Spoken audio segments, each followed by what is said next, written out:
Got the biker gang right here. All right, let me get you guys here. One.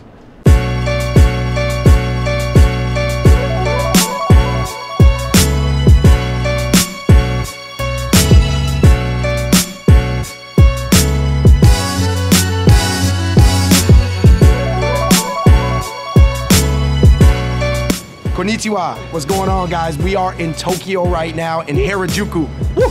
AB is here. I feel like I died and went to hype heaven. And we are with our very special guests, Landy and Joe. Landy, aka LDN2HK. What's good, everybody? Coming live to you from Tokyo, my city. Hey guys, I'm Joey and I'm living in Japan right now. You guys know that we could not come to Tokyo without covering the streetwear scene here. So we're here today in the most famous fashion district in the entire world. We're gonna hit up a bunch of stores. Let's see what we can find. Let's go.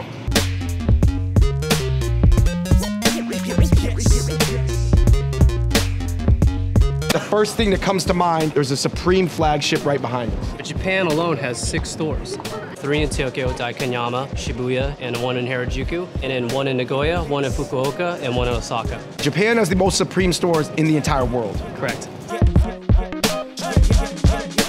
All right, you guys, we did have to go in at the Supreme in Tokyo. It is a little bit more expensive, like what, 50% more? Probably about 50%. Yo, it was a little bit pricey, but you know, when you can buy it in Tokyo, it means something different. Here's a brand they don't wear that often in America, but is highly, highly regarded in Japan, Neighborhood. I mean, for those that know streetwear, to AB's point, Neighborhood started probably, what, 90s or so, with the whole Harajuku scene was coming on with Nigo and all of that stuff.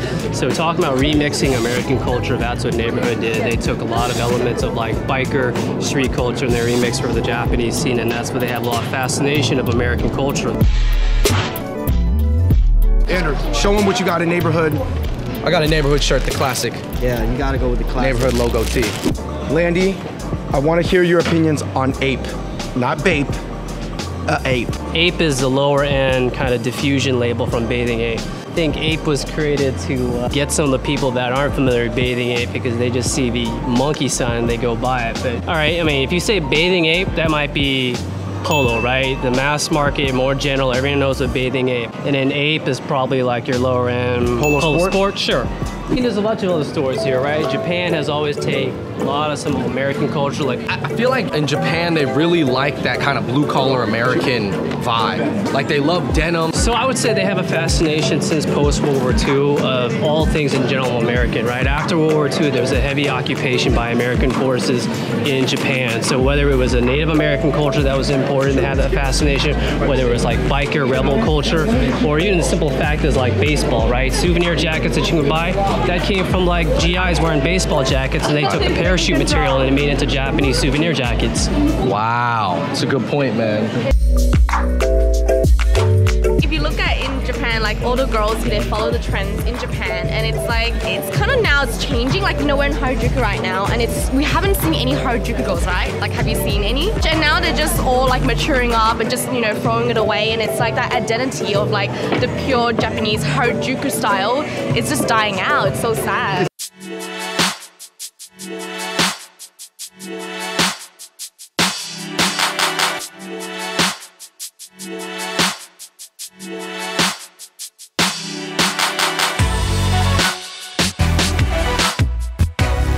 So this is part of La Forêt, which is kind of a youth-oriented mall here, and this is actually one of my favorite spots, GRA. It's a really dope store. It actually has a relationship to Wild Style in LA as well as Joy Rich, shared ownership. So inside you'll see some of the most avant street streetwear labels that they carry, whether it's Border Street Sabari, Rick Owens, Off-White, Fear of God, 424, and they do multiple pop-ups. Honestly, myself though, like I like more of the classic labels, meaning like where the logo is much more, you know, standardized. Are you surprised that Balenciaga did a parody tee? No, I'm not surprised, but like I said, I want something that's gonna have lasting value, so this is like a moment in time. I wanna ask you, where does Balenciaga stand in like streetwear and high fashion right now? In this moment in time, Balenciaga is the hottest luxury label right now, right? Some of the designs are much more avant-garde. You look like collabos, and you see those like sock sneaker outside everywhere right now, so they're doing a good job.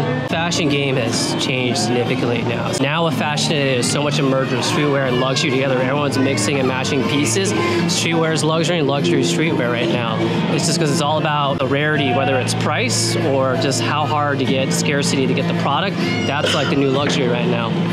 So we're still in La Forêt right now. This is kind of like a little pop-up. It's a permanent installation for Undercover, which is Jun Takashi's brand, which is one of the OG kind of Japanese labels. Everything that's inspired by grunge music, he's kind of interpreted and done it his way. And they've done collabos from everyone to like Supreme, for example. I think if you're into fashion and Japanese streetwear, you know what Undercover is, right? Same vein as like you said, Neighborhood and some of those other brands, even Mastermind Japan before they went away and came back. Okay, we are in front of a 3-story Nike store right now. This is Harajuku Nike, opened up, had a renovation a couple years ago. So, you know, one thing, Nike, when it comes to retail design, they kill it. But when you come to Japan, you gotta take it to the next level. So what you see here, 3 levels. They have a Nike ID studio on the very top floor. You'll see materials that you don't get anywhere else in terms of a Japanese exclusive. They got other exclusive tees like Nike Jordan, and they got other Nike sportswear brands with the Tokyo label on it as well. And take note, when you go up on the second floor, there's a really cool Michael Jordan sculpture, just like some of the other Nike towns in Chicago. You look at one angle, it'll say 23. You go to another angle, it has him dunking the ball like he did in the slam dunk contest.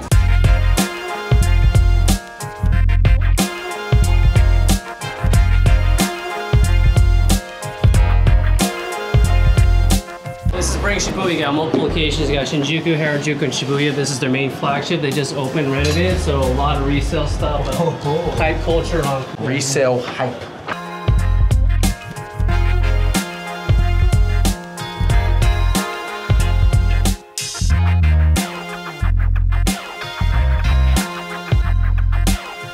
They have the dopest stuff here. I don't even know if I feel comfortable touching this. Yo, that is just this is a classic piece, right? One thing I've noticed, I don't know if you guys noticed, they only have good pieces here. Yeah, they don't have the unwanted things. Because if you guys know about Supreme, not everything is ultra wanted. We are in Tokyo. Akira takes place in Tokyo. And then I always wanted a hat that had the Supreme on the back. And it's a snapback. Why don't you try it on? Getting it. So you're gonna have some of the hottest pieces. What you also want to make a note of is that the merger of streetwear and luxury. So you have Supreme here, you have Fear of God, which is kind of in between, but they carry a lot of Saint Laurent and Vetements. In terms of pure, like, me wanting every piece that I see, Spring Shibuya is one of the best resale stores I've ever been in my entire life. Like I said, they curate everything, and they have a good eye. The Japanese tend to do so, right?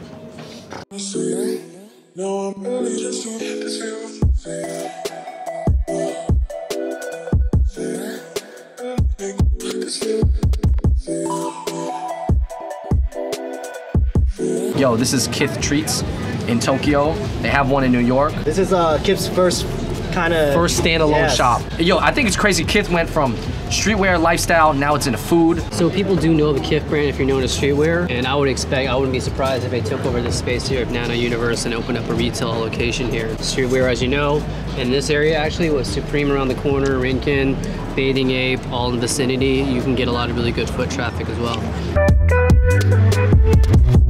We are at this crazy BAPE store. What does BAPE mean to Japanese streetwear? Well, I mean, BAPE was one of the earlier labels that really caught, I would say, mainstream appeal, right? Like, it was kind of a sub-brand that happened in Japan. Harajuku in the 90s, late 90s, and it came up, and then it started getting picked up around 04, 05. Do you remember that time? Lil Wayne was wearing it, Clips was wearing it. There was so much of that Bathing Ape. Bathing Ape, debatable about right now where it's at, but its status as a streetwear label and its history, you can't argue with that, what it's done.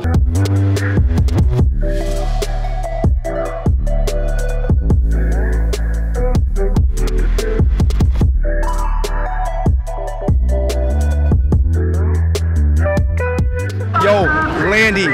It has been a crazy day from Harajuku all the way to Shibuya. Thank you so much. We copped so much stuff. You dropped so much knowledge. Where are we at right now? We are in the heart, I would say, of Tokyo, which most people, when they think of Japan, it's the Shibuya Scramble Crossing. All right, first of all, Landy, I just want to thank you for taking us around town, man. We couldn't have done it without you. And like we said, having a friend who knows so much and is so in tune with the scene, it makes it so much easier. But everybody, thanks for watching that video. In the comments down below, let us know what your favorite thing about visiting Japan is. And until next time, we out in Shibuya. Peace! What people don't know, we actually go way back. I've known him for over 10 years when he was in high school. So if you like the streetwear, you like the culture, you can follow me on Instagram. It's LDN2HK, just like London to Hong Kong. You guys can follow me at Tangmup, Out of Stock YouTube. Guys, hope you enjoyed this video. Come to Japan.